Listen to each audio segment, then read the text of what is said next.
Panginoon. At sumaiyo rin. Ang mabuting balita ng Panginoon ayon kay San Marcos. Papuri sa iyo, Panginoon.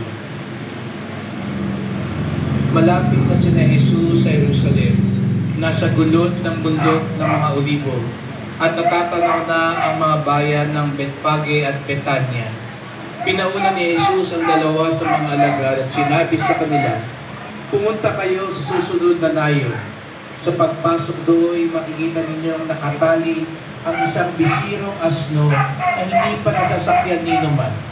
Kalagay ninyo at dalhin dito. Kapag may nagtanong kung bakit ninyong tinapalag yun, sabihin ninyo kailangan ito ng Panginoon at ibabalik din agad ito." Kaya't lumakad na sila at natagpuan nga nila ang asno sa tabi ng daan, nakatali sa may pintuan ng isang bahay. Nang tinakalang nila ang hayop, tinanong sila ng ilan sa mga nakatayo roon, "Bakit inyong tinakalag yan?" Sumagot sila gaya ng bilin sa kanila ni Jesus at hinayaan na silang umalis.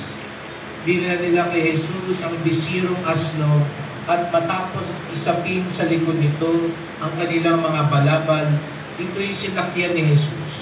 Maraming naglatag ng kanilang mga balabal sa daan. Ang iba na may pumutol ng madahong sanga ng kahoy at siyang inilatag sa daan. Ang mga tao sa unahan at tulian ay sumisigaw ng Hosana, pagpalain ang dumarating sa pangalan ng Panginoon.